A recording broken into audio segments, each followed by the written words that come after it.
أعزائي المشاهدين، نعود ونستكمل حوارنا مع فضيلة شيخنا محمد الحسن ولد الددو. شيخنا سيف من العراق يسأل عن حكم علماء الشيعة، منهم من يقال عنه آية الله، وحكم عوام الشيعة، هل يحكم عليهم بالكفر؟ ومنهم من يتوضأ ويمسح على القدمين ويجمع بين الظهر والعصر أو المغرب والعشاء من دون سفر، فهل تصح صلاتهم؟ بسم الله الرحمن الرحيم.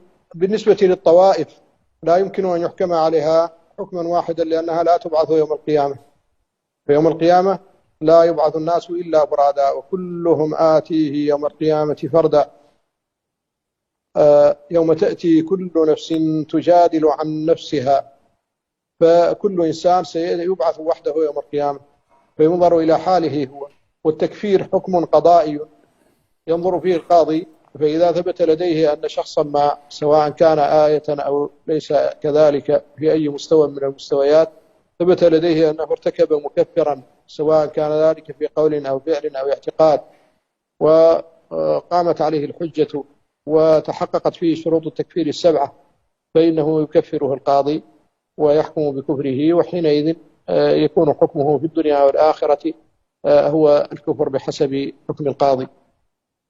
وأما العوام فإنهم إذا فعلوا بعض هذه الأمور التي ذكر الأخ، فإن ذلك لا يخرجهم من الملة ولا يبطل صلاتهم، لأن النبي صلى الله عليه وسلم جمع الظهرين والعشاءين من غير سفر ولا مطر، كما ثبت في الصحيح عن ابن عباس قال: صليت وراء رسول الله صلى الله عليه وسلم الظهر والعصر والمغرب والعشاء بالمدينة 8 و7 من غير خوف ولا مطر.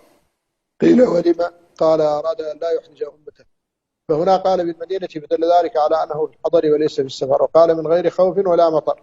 هذه أسباب الجمع الأخرى، فجمع النبي صلى الله عليه وسلم من غير خوف ولا مطر. فقيل لابن عباس: ولما؟ قال: أراد أن لا يحرج أمته.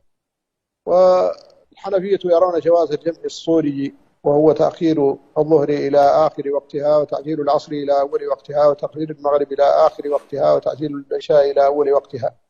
والجمهور يرون جواز الجمع الآخر بأسبابه المعروفة، ومنها الوقوف بعرفة والنزول بمزدلفة والمرض والسفر والمطر والطين والظلام عند طائفة.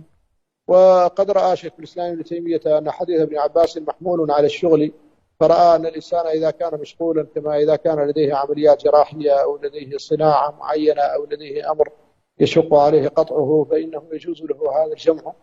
وإذا لم يكن لديه فالأصل أن يقيم الصلاة في وقتها، لأن الله قال: إن الصلاة كانت على المؤمنين كتابا موقوتا.